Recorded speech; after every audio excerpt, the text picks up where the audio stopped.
May we call on stage again Consul General Frank Simafranca, Madam Lucila Simafranca, our NCCA facilitators, Mr. Lutgardo Labad,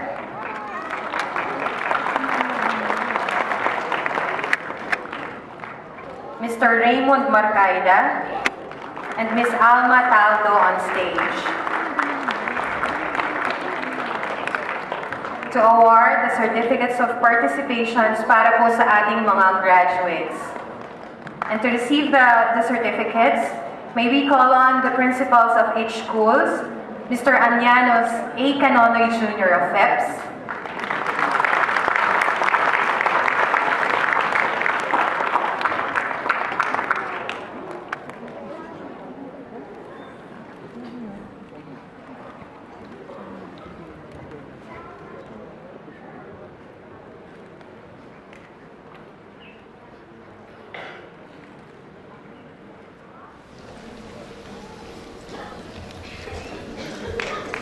Mrs. Luz Beninda P. Corpus of NFES,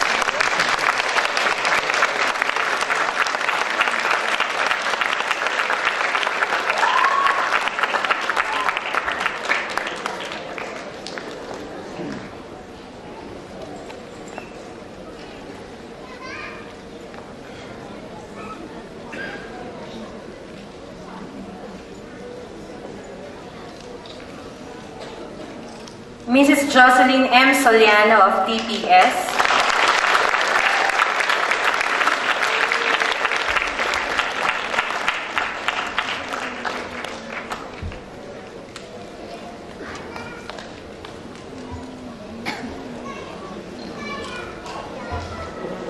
any representative from UIPS, TPS,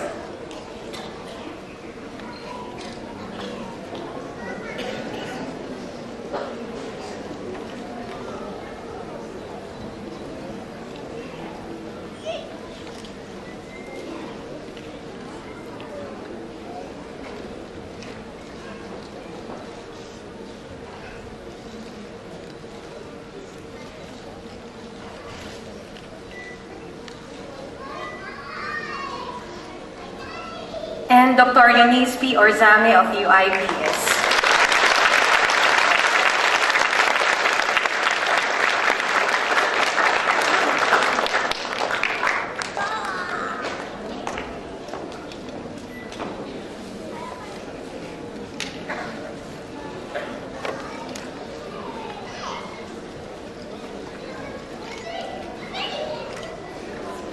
Ladies and gentlemen, a round of applause again, please, to all our participants and to the school administrators.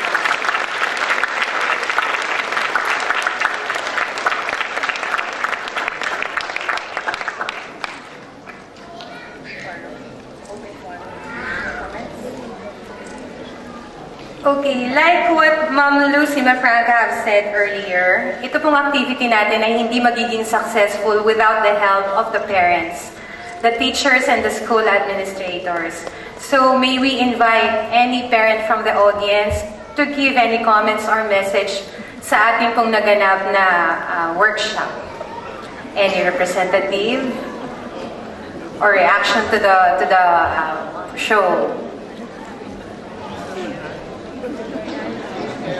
Mommy, Daddy? May we call on Mr. Bernardo on stage?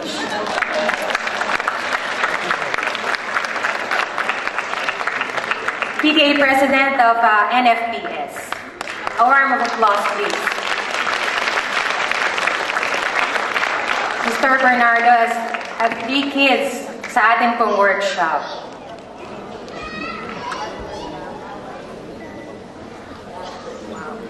One for drama, one for music, and sa dance po.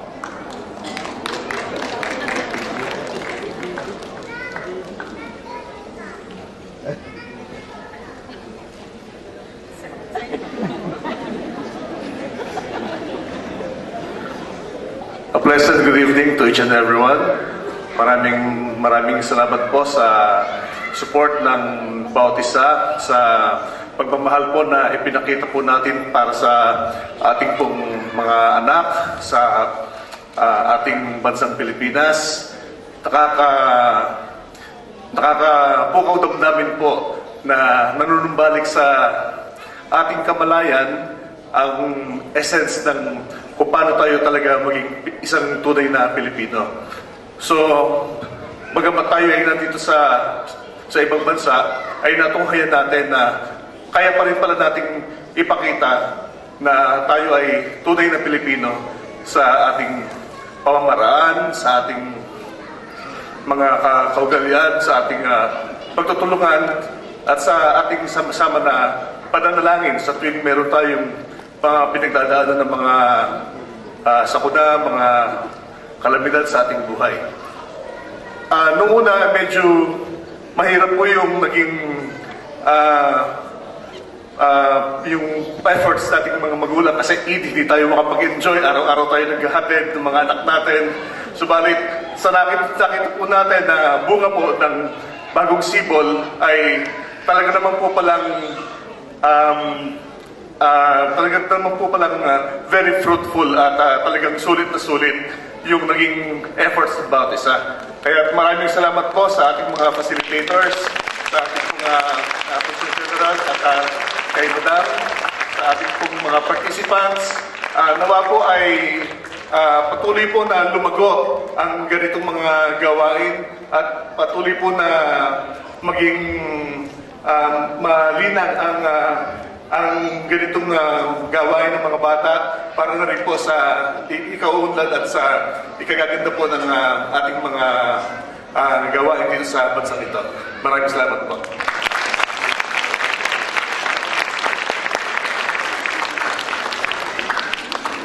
Any representative from the four schools para po magbigay ng comment or message sa ating pong workshop?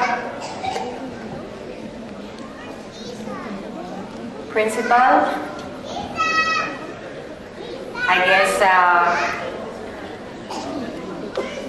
Ma'am Luz Biminda Corpus will give us a message.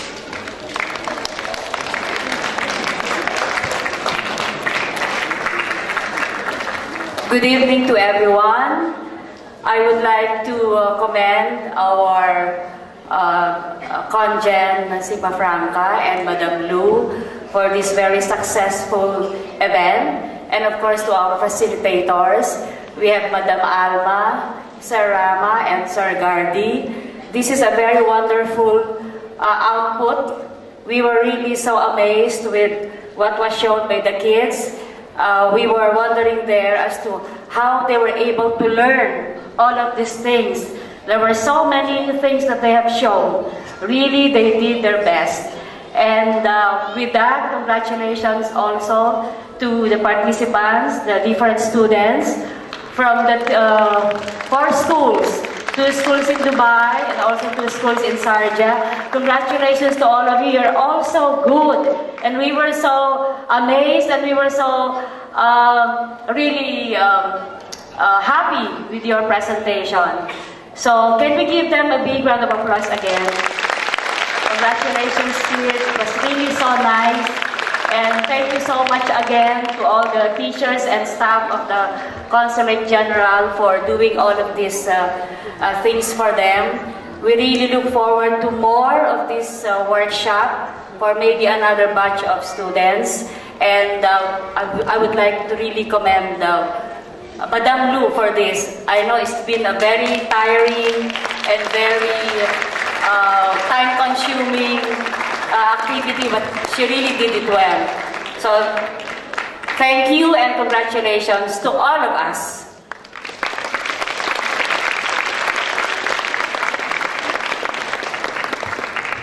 Thank you, Ma'am Luz Biminda. Bago po natin tapusin ang ating programa, meron lang pong gustong ibigay na maikling mensahe ang ating Consul General sa naganap na sakuna po sa Bohol.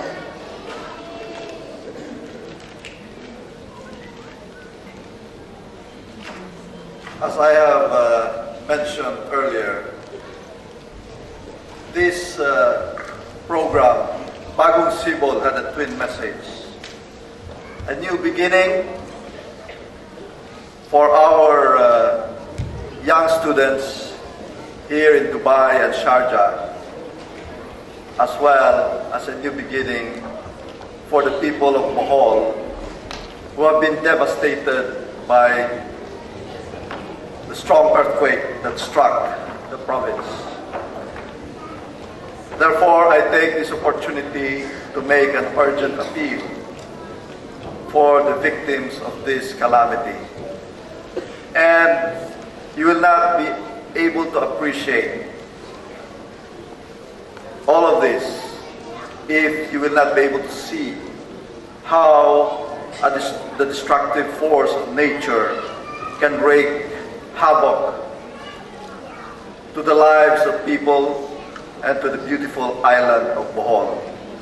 For this, I would like to give you Gardi Labat to present some scenes of Bohol.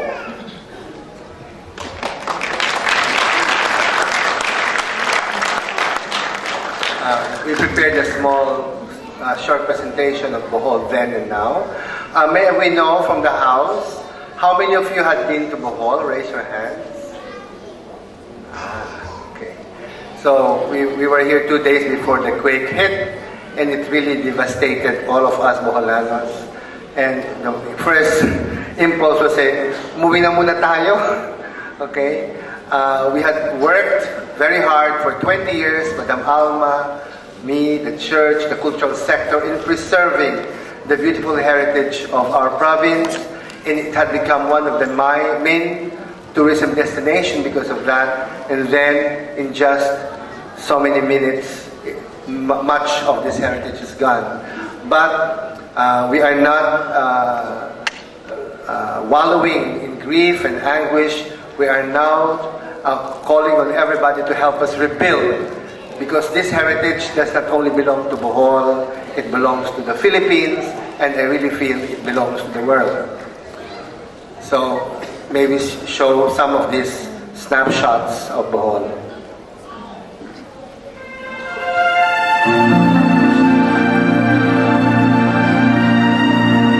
The Batan River, where many of the towns were hit. Old ancestral houses in Baclayon. The interiors of these houses.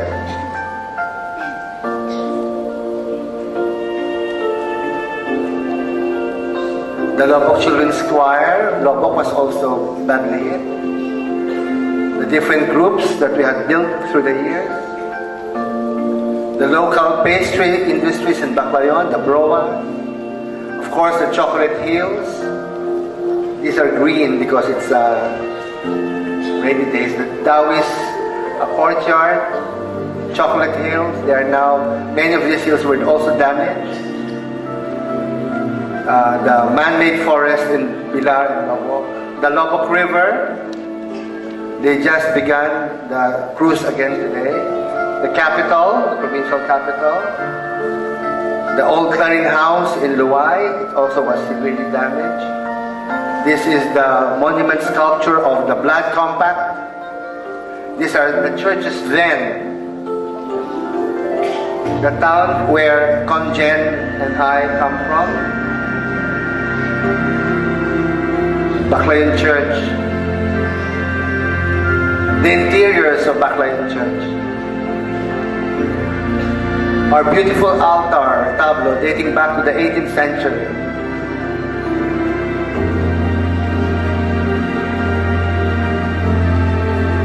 The watchtower of Baclayon Church. That is what it is now. Lobok Church. The seal of the Jesuits of Lobok Church. The beautiful convent inside of the church. Lobok Church, dedicated to St. Peter and Paul and Our Lady of Guadalupe. Lobok Church and Convent. The church in Loon. People helping now in relief.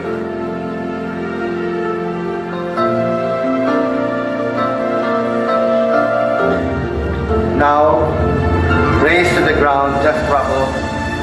This was how it was. This was the glory of the Recollects, built in the early 19th century. All gone. Maribohok Church also.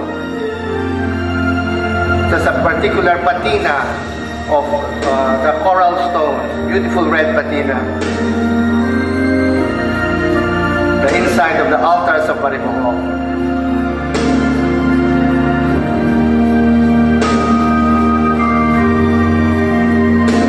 The ceiling, many of these churches had beautiful painted ceilings. The white church, Cortez. This is on top of a hill, also by the Batan River. This is really an example of Boholano artistry, Taoist church.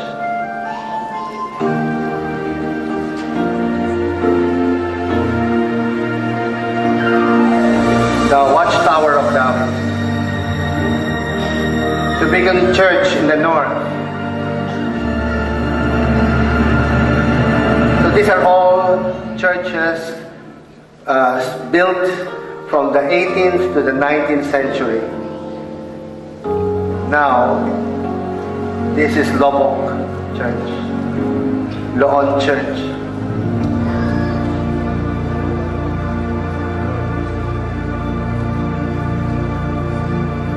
Baclayon.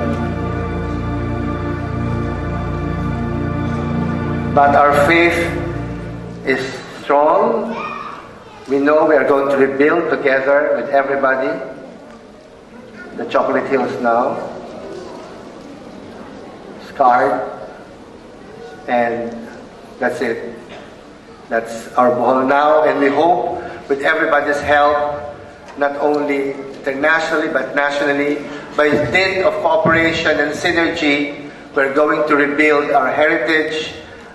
We cannot cry, we cannot just weep. We have to move forward because life goes on. We have to rebuild because we want to share to the next generation that this beauty will continue on and on. Right, kids? Okay, thank you very much.